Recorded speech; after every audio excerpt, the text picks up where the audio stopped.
You're looking at my fall garden. Over here I've got some bunching onion. These I'm growing from seed that I've collected, and it's from a spring onion called Ishikura that I bought from Baker Creek Seeds. Um,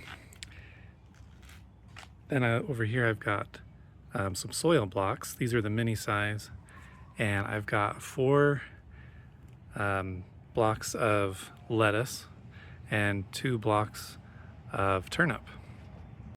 Now those seedlings are just barely poking out, and they need at least another 4 or 5 days minimum just to be ready to put out in the garden. So I'm actually converting one of my garden beds from an annual bed to a perennial bed, and I'll show you what that looks like, because this fall crop may be the last crop that goes in there as annual. Now what this garden bed looks like right now is about half and half. We have half perennials, like this perennial kale over here in the corner, and then we have a whole bunch of annual weeds and flowers, along with some annual tomatoes. Here we have some garlic chives. These taste amazing and propagate really easily. We've got some perennial kale, and I have probably between 12 and 15 kale plants in this bed. And then if I can get into the jungle here, off to the right, we've got a variety of raspberry called Prelude, and that is a floricane raspberry. So it doesn't fruit on the first year growth like a blackberry, it fruits on the second year growth. And then in the middle here, I'm gonna step on some tomatoes. I've actually got a heritage raspberry that is a transplant and growing well despite being covered by all kinds of tomato vines and weeds, a few cosmos. And so yeah, this bed next year is going to be a perennial bed, 95% perennial. I'm going to continue planting onions, which I guess are technically a biennial, but besides the onions and probably some supporting pollinator flowers, this is going to be almost exclusively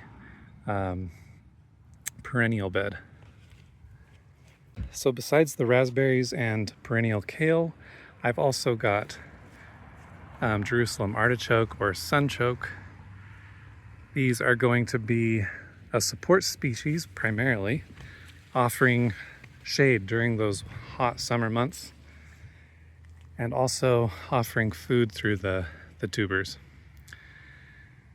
So next job for me is going to be getting this jungle cut down. I'm going to take out a lot of the weeds, some of the flowers that have gone to seed, and make a little bit of room for the onions, the lettuce, and the turnips for one last harvest. And then next year, this is going to be my ultimate no-dig, low-effort perennial garden. So what prompted this change was that I kind of did things a little bit backward, where typically with permaculture, you want your high maintenance crops closer to your primary dwelling and the low maintenance stuff further away. And this annual bed that I'm converting to a perennial bed, I mean, nothing's far away. I don't have that much land, but it is further away in my yard than right in front of the door. So here's the front door, and we decided to leave this patch of grass open for kids and for pets, and so they can play soccer and kind of make that their own. What I'm going to do though is on the edge where that driveway is, I'm going to plant a hedge, and right now it's likely going to be Nanking cherry, possibly with some native species mixed in there. And then I'll create some raised beds, or maybe just create another no-dig bed right on top of the soil, kind of right here, maybe on either side of the front door. So that way I can just pop out, water, weed, harvest, and not have to spend too much time walking between. And I just want to give a shout out to my squash plant here. These are pumpkins, and they've grown out really nicely. They're sitting in my cold frame bed, so when the frost comes, I have 2 doors with hinges that I'll place on top of that A-frame, and that'll become my nursery for plants this winter.